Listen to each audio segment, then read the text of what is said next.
Bueno, 21:02, ¿cómo les va, muchachos? Muy buenas noches. ¿Qué dice Johnny? ¿Cómo va? ¿Todo bien? Bien, bien, muy bien. ¿Qué Día pasó, histórico. Día histórico, día histórico. Día histórico. Sí, señor. Por eso, si te parece bien, Johnny, a la invitación que nos hiciste, Sí. sumamos a Claudio Saboya Sí, el maestro Saboya, sí, el amigo Claudio. y a Hernán Capielo, ¿no? Mirá, el Lofer Quizá- tienen ahí. Bueno, La no. Nación y Clarín. A ver, quizá tenemos, sin desmerecer a otros colegas, a dos de los periodistas que más siguieron el tema Cristina ¿Qué te y parece? el tema judicial, ¿no? Dos capos de judiciales, totalmente. Pablo, te invito, te cuento por qué creo, no significa que sea la verdad, por qué creo que es un día histórico para la justicia. Primero porque estos jueces han demostrado que tienen los pantalones bien puestos y que técnicamente son impecables. Los fundamentos del fallo para la condena de Cristina están no solamente bien escritos, tienen una argumentación. Está contado como cuentito, decía Capilo recién, y coincido. Está fácil de entender, ¿viste? No está hecho para el micromundo de ellos. Sí, Y resistieron el intento de recusación cuando Cristina le faltó el respeto en aquella oportunidad cuando le dijo preguntas, los provocaban, los volvieron locos y se la bancaron. Pregunta va a tener que responder usted. esa clave me parece que lo hace, lo va redondeando como día histórico, como plantea Luis, porque es vicepresidenta en ejercicio, Sí.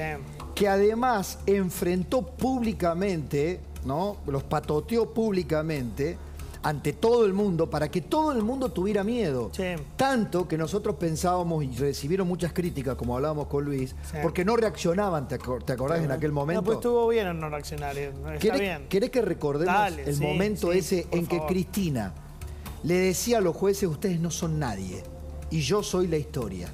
Fíjate cómo termina la historia. Primer día del juicio. A mí me absolvió la historia y me va a absolver la historia.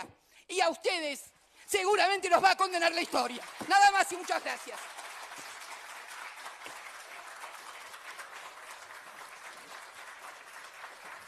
Silencio, por favor. Doctora, le pregunto si va a responder preguntas de las partes.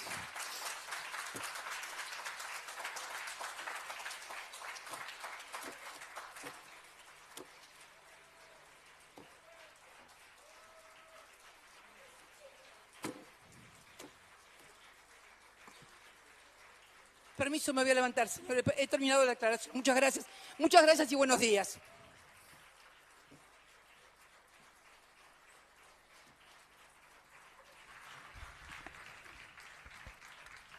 Señor presidente, voy a preguntar si van a contestar preguntas. No contestó si van a contestar preguntas. Me imagino que ya con su... Sí, yo le he preguntado, pero me parece que tal vez no escuchó por los aplausos que había. Preguntas tienen que contestar ustedes, no yo. Gracias.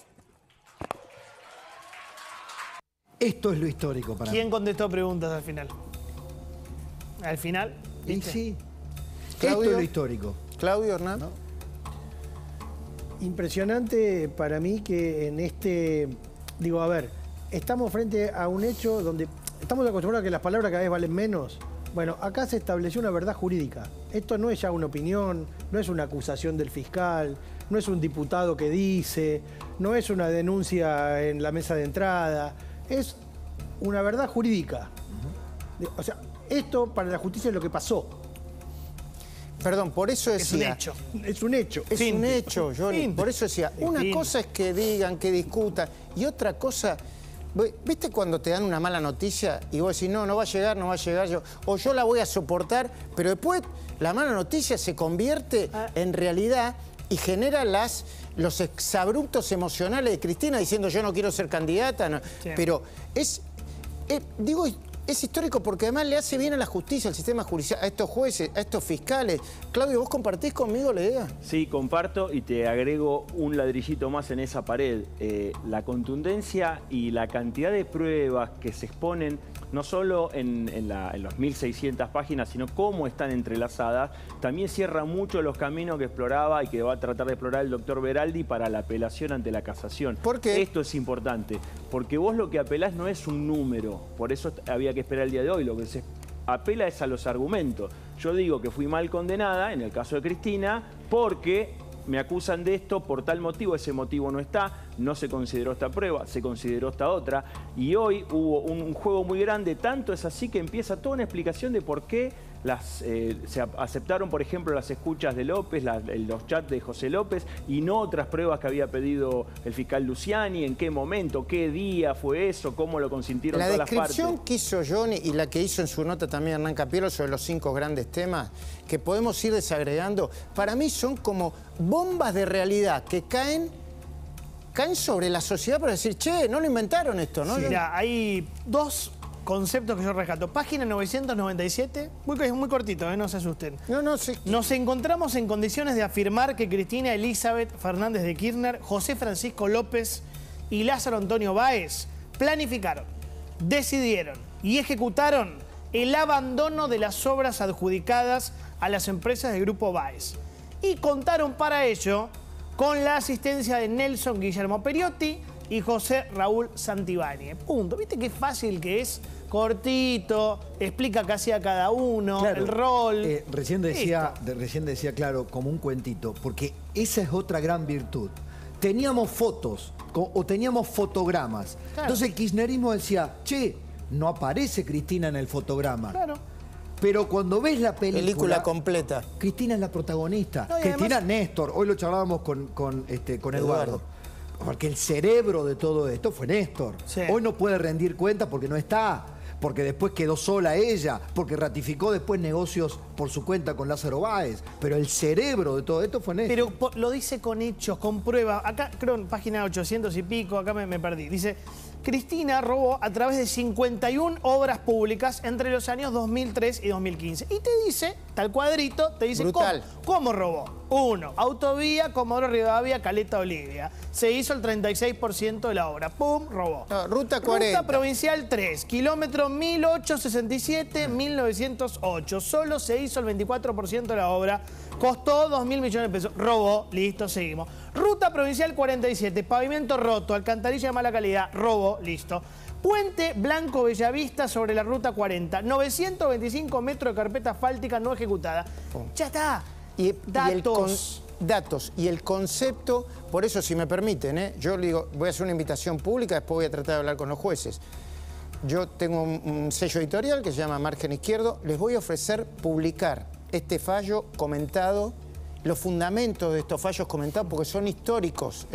Hay un concepto del que le gustó mucho a Pablo y que creo que también lo consignan tanto Hernán Capielo como Lucía Salinas en Clarín, que es el de caballo de Troya, que utilizan los jueces, que es el de caballo de Troya.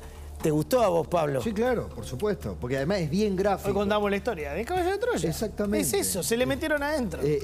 La mentira de Cristina de decir, bueno, voy a beneficiar a los de Santa Cruz y en el medio choreaba. Y en el caballo de Troya había algo escondido. Bueno, lo que estaba escondido era Cristina y su plan criminal. Entonces dice, ¿dónde está el plan criminal? Bueno, cuando se abre el caballo de Troya y se cuenta la película, ¿qué es lo que han hecho los jueces hoy? La gente puede claramente entender de qué se trató. Ahora, yo les quería preguntar a cualquiera de los dos, porque uno de los argumentos de defensa es, ¿qué se van a meter? En todo lo que leía Johnny, en la discrecionalidad, ¿cómo es esto que van a decir qué obra pública estaba bien o estaba mal? Pero los jueces, ¿cómo rebaten ese argumento defensivo? La contestan al comienzo, de hecho, de la resolución donde dicen, había una decisión política del gobierno, debía de hacer un plan de obras públicas en la provincia de Santa Cruz. Sobre eso no opinamos, es una decisión política del gobierno. Exacto. Nosotros sí vamos a opinar, dicen, sobre cómo se ejecutó esta política, es decir, cómo se hicieron estas obras. Y eso es donde sí se meten a analizar. Dicen, es un límite finito, pero ahí analizan licitaciones, analizan, por ejemplo... El decreto de 2009 para mí. Bueno, analizan que se estableció un sistema a partir del cual un fideicomiso de dinero que se había juntado a través de un impuesto extra se iba a utilizar para esas obras. Exclusivamente, discrecionalmente. Y que además... jurídicos del Ministerio de Planificación dice, bueno, guarda, si lo quieren usar, hagan una lista de qué obras. No hace falta. No, dice, y después se la dan todas a Lázaro. Entonces, en ese paraguas, así se obtuvo el dinero, para financiar esas obras y que pudieran seguir fluyendo los fondos. Me permiten anticipar que ya está con nosotros Diego Santilli. Con él vamos a hablar, uno de los precandidatos de Juntos por el Cambio a gobernador de la provincia de Buenos Aires. Vamos a hablar de Rosario, vamos a hablar de la provincia de Buenos Aires. Otra cosa que nos pasamos comentando esta semana es que hay un especialista que se llama Edgardo Buscaglia, que dice, miren que el cartel de Sinaloa hace tiempo que está funcionando en la provincia de Buenos Aires, ¿eh? Vamos a hablar de todos estos temas, pero una primera mirada, Diego, sobre un fallo, un fundamento, los fundamentos del fallo que por lo menos a nosotros nos parece histórico. Mirá, es claro y contundente. La justicia ha dicho que hubo una organización que nace con un monotributista, con una persona que diseñó una estrategia para delinquir. Y es contundente, o sea, no hay más explicación que lo que la justicia está determinando. Y me parece que es un paso para la Argentina importante en el marco de cuando una obra empieza tiene que terminar, cuando se toman las decisiones hay que cumplirlas, se tiene que hacer con transparencia, si no, no salimos más de este atolladero que vivimos como país. Y Johnny... Yo te quiero seguir leyendo el fallo, yo estoy apasionado. No, dale. A mí me gusta mucho... La página 1237, ¿habías leído? Sí. No recuerdo. Porque ahí hay algo. Ahí había un corazón. Escuchá esto. Sí. Acá están las 51 obras Sí. de Baez, ¿no? Bueno, está la de Gotti, Austral, Sucesión Almo Biancalani, y dice, yo cito lo que dicen los jueces. Sí. Vialidad tardaba en promedio 34 días en pagarle a Austral Construcciones. Para el resto de las empresas, el promedio era 231 días. Ya, listo. Era fácil entender. Arbitrariedad, discrecionalidad, direccionalidad. El Grupo Austral ganó 25 licitaciones efectuadas en el término de 10 meses y 8 días. Competía con empresas de su propio grupo económico. O sea, hagamos de cuenta que vamos a jugar un partido de fútbol. Lo que Hernán en sus 5 clave pone hoy como la cartelización. Claro, vos imaginate que juega, no sé, River contra River. Entonces juega de un lado Armani, otro lado Centurión. Exactamente. De la Cruz de un lado. Y claro, entonces dice, bueno, empatemos. Toda licitación nos hacemos trucha. los boludos y quedamos los dos. Exacto. Eso es lo que hacían. La otra clave, Johnny, Hernán Capielo, Claudio Saboya, Pablo Rossi, Diego Santilli, la otra gran clave que en sus fundamentos presentan los jueces es, hubo efectivamente un plan, limpiemos todo ya, como lo presentó el fiscal Luciani. Hay muchas coincidencias entre la argumentación nuclear de núcleo del fiscal Luciani y los jueces.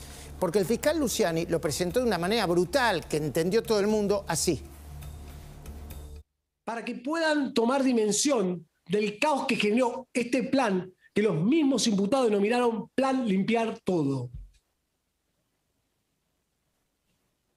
Y si esto a la vicepresidenta no le interesa, como dijo en su indagatoria, a este fiscal que representa los intereses de la sociedad, sí le interesa.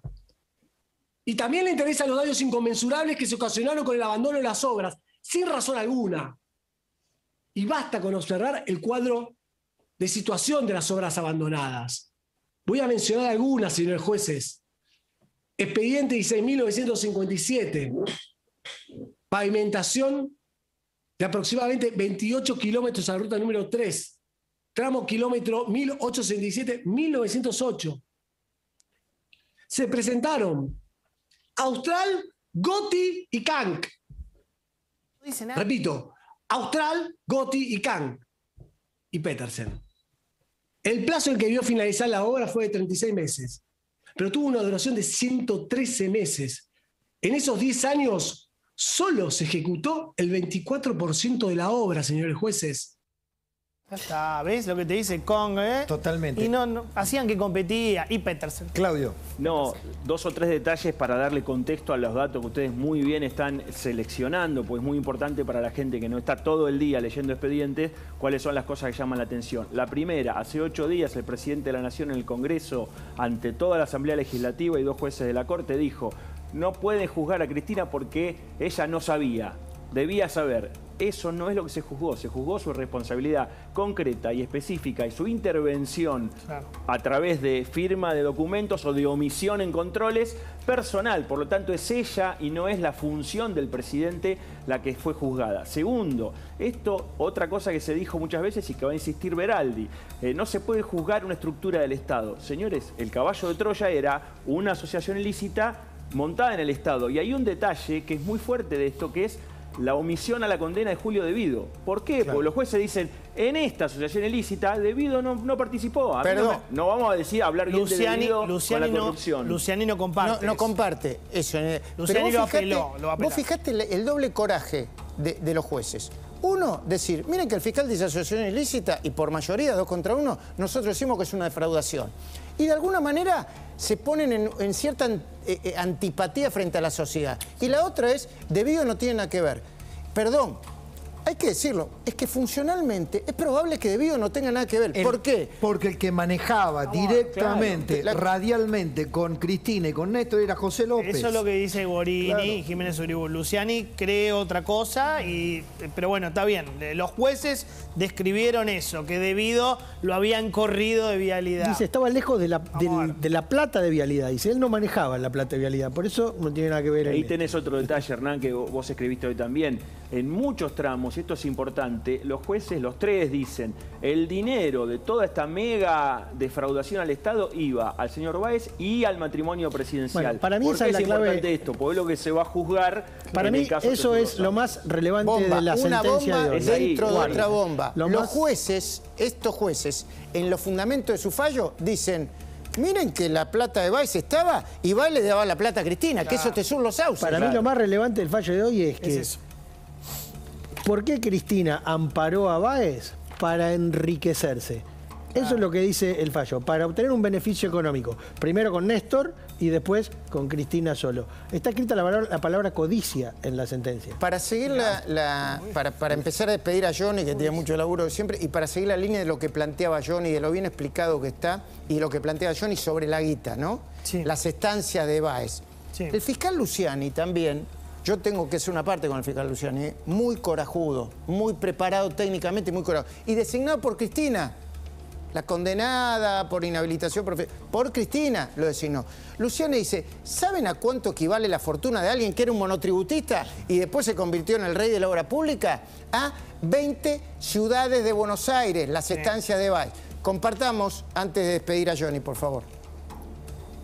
Mientras en Argentina muchos ciudadanos por los altos niveles de pobreza y desocupación no logran cubrir necesidades básicas, Lázaro Báez, que era Néstor Kirchner y Cristina Fernández, su familia, su entorno y los expresidentes eran la contracara del país porque se enriquecían ilegalmente a costa de los magros recursos del Estado. Este monotributista, al concluir el segundo mandato de Cristina Fernández, era dueño de 415.000 hectáreas solo en la provincia de Santa Cruz. 415.000 hectáreas. Y para que se entienda bien la dimensión que queremos mostrar, la ciudad donde tiene asiento este tribunal, esto es la ciudad autónoma de Buenos Aires, tiene una superficie de 20.300 hectáreas. Lázaro Báez, su familia, su grupo empresario, en 12 años compraron el equivalente a 20 ciudades de Buenos Aires, señor presidente. Wow. Y el kirchnerismo dice que no hay pruebas. ¿No? La polenta, porque además se nota que estaba indignado Luciani con lo que estaba Parte de esas hectáreas, porque acá hay un cuento detrás, son las que compró Báez aguiñado por Néstor Kirchner porque venía la represa de Santa Cruz y todo lo que estaba alrededor lo compró a 2 pesos porque venía un gran negocio, ¿no? Querido Johnny, te mandamos un abrazo grande. Vimos la placa donde la comparás con tantas ciudades de Ámsterdam. Ponela. Mirá, esta placa que es el resumen del concepto que tiene Luciani. 20 veces la ciudad, lo que dijo Luciani, 25 Rosario, 52 veces Mar del Plata, qué divino, 73 veces Mendoza y 153 veces La Plata. Ahí está. Eso es lo que se compró este muñeco. Gracias, querido Johnny. Gracias, Claudio, también, ¿eh? Te podés quedar con nosotros, no queremos... pero tiene que ir a escribir. Tiene que ir a escribir. Gracias, Claudio. Hernán...